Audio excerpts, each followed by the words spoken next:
Yambu ndabaramukije mwese mu izina rya Yesu Kristo, umwami umukiza wacu. Nshimira Imana kuri uyu mwanya tubonye w'ijambo.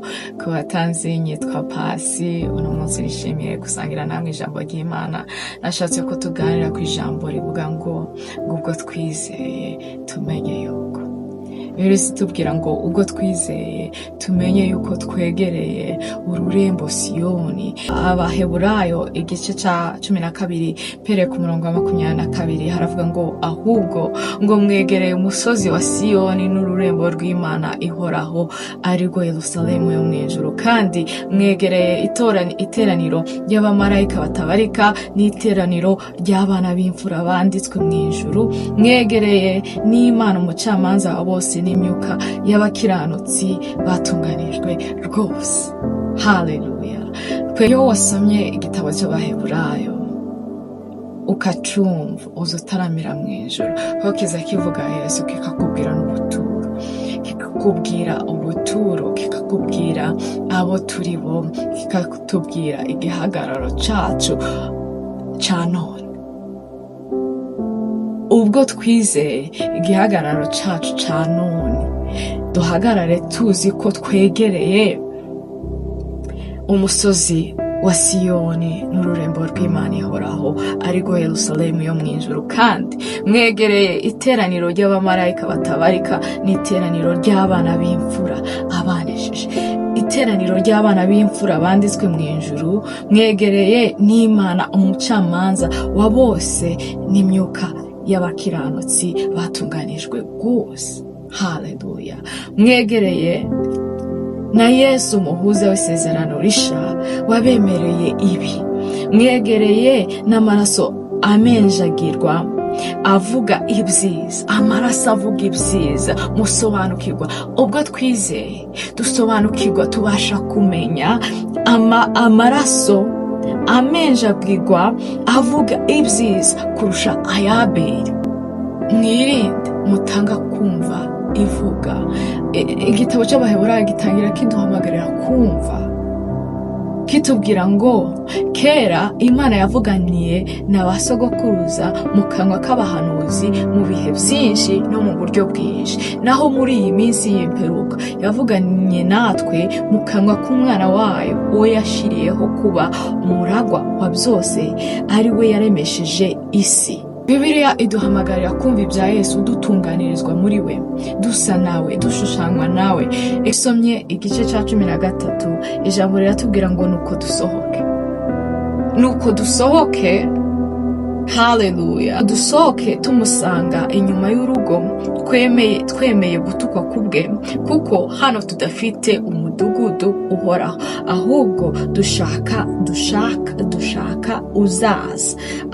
Nimba twarizeye, ahubwo dushaka uzaza, duhagarare dushaka uzaza. Niyo mpamvu ano magambo avuga mu gice ca 12 ashaka kukwegeza ijuru, kugira ngo dushake uzaza, twumve ubwiza bw'iyo tugana, duhaharanire, tuhakunze, dukumbuye, kuko ari iwacu. Ariko hari abadashaka gutaha, hari ababayeho nk'aho badafite gutaha, hari ababayeho nk'abatarahamagawe kuba mu bwiza, hari ababayeho nk'abatarahamagariwe gutaha ku Mana. Twizere dutahe ku Mana, kandi ubwo twizeye tumenye yuko twegereye umusozi wa Siyoni n'ururembo rw'Imana ihoraho arirwo Yerusalemu yo mwijuru, kandi mwegereye iteraniro ry'abamarayika batabarika n'iteraniro ry'abana b'imfura abanesheje intwari z'Imana. Mwegereye iteraniro ry'abana b'imfura banditswe mwijuru, mwegereye n'Imana umucamanza wa bose n'imyuka y'abakiranutsi batunganijwe rwose, mwegereye na Yesu umuhuza w'isezerano risha, mwegereye amaraso amenjagirwa avuga ibyiza kurusha aya Abeli. Amaraso ya Yesu yavuze ibyiza kurusha aya Abeli. Bibiliya izitubwira muri Ephesians, mu Abefeso, Bibiliya izitubwira mu Baefeso igice ca mbere ngo niwe waduhesheje gucungurwa kubw'amaraso ye, ariko kubabarirwa ibicumuro byacu nk'uko ubutunzi bw'ubuntu bwayo buri, ubwo yadushangirijeho ubwo yadushagirijeho ukatubera ubwenge bwose no kumenya, itumenyesheje ubwiru bw'ibyo ishaka kubw'ineza y'ubushake bwayo, ari byo yagambiriye kera kugira ngo ibihe nibisohora ibone uko iteraniriza ibintu byose muri Kristo, ari ibiri mu ijuru cyangwa ibiri mu isi. Icubahiro kibe Imana kubw'umurimo wa Kristo. Muri iki gitabo cy'Abaheburayo again haratubwira mu gice cya 2 ngo nicyo gituma dukwiriye kurushaho kugira umwete wo kwita ku byo twumvise kugira ngo tudatembanywa tukabivamo. Mbese ubwo ijambo ryavuganiwe mu kanwa k'abamarayika ryakomeye, kandi ibicumuro byose no kutabyumvira bikiturwa ingaruka ibikwiriye, twebweho tuzarokoka dute nitwirengagiza agakiza gakomeye gatyo kabanjije kuvugwa n'umwami wacu Yesu, n'umwami wacu, natwe tukaba tukagahamarizwa n'abamwumvishe, Imana ifatanyije nabo guhamya ibihamirisha ibimenyetso n'ibitangaza n'imirimo ikomeye y'uburyo bwinshi. Israeli yari yarabonye Imana, ariko ntiyakomeza ibyo yumvise.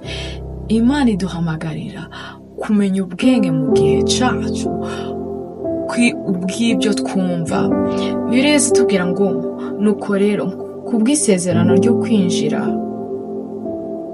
mu buruhukiro bwayo rikiriho, dutinye kugira ngo ahari hatagira uwo muri mwe wasa nkaho atarishikira, kuko natwe twabwiwe ubutumwa bwiza nk'abandi, nyamara ijambo bumvise ntiryabagiriye umumaro, kuko abaryumvise bataryakiranye umutima wizera. Naho twebwe ubwo twizeye twinjira muri ubwo buruhukiro. Twinjire muri ubwo buruhukiro. Subira, navuze ngo turavuga ku ijambo rivuga ngo ubwo twizeye tumenye yuko twegereye.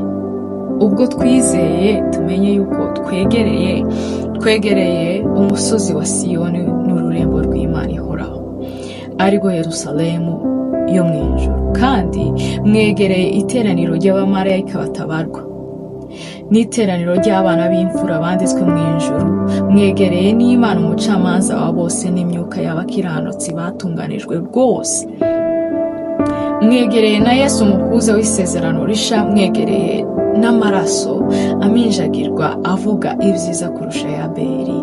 Mwirinde mutagira mutanga kumva ivuga, mwirinde mutanga kumva ivuga. Ijambo ry'Imana rituganze.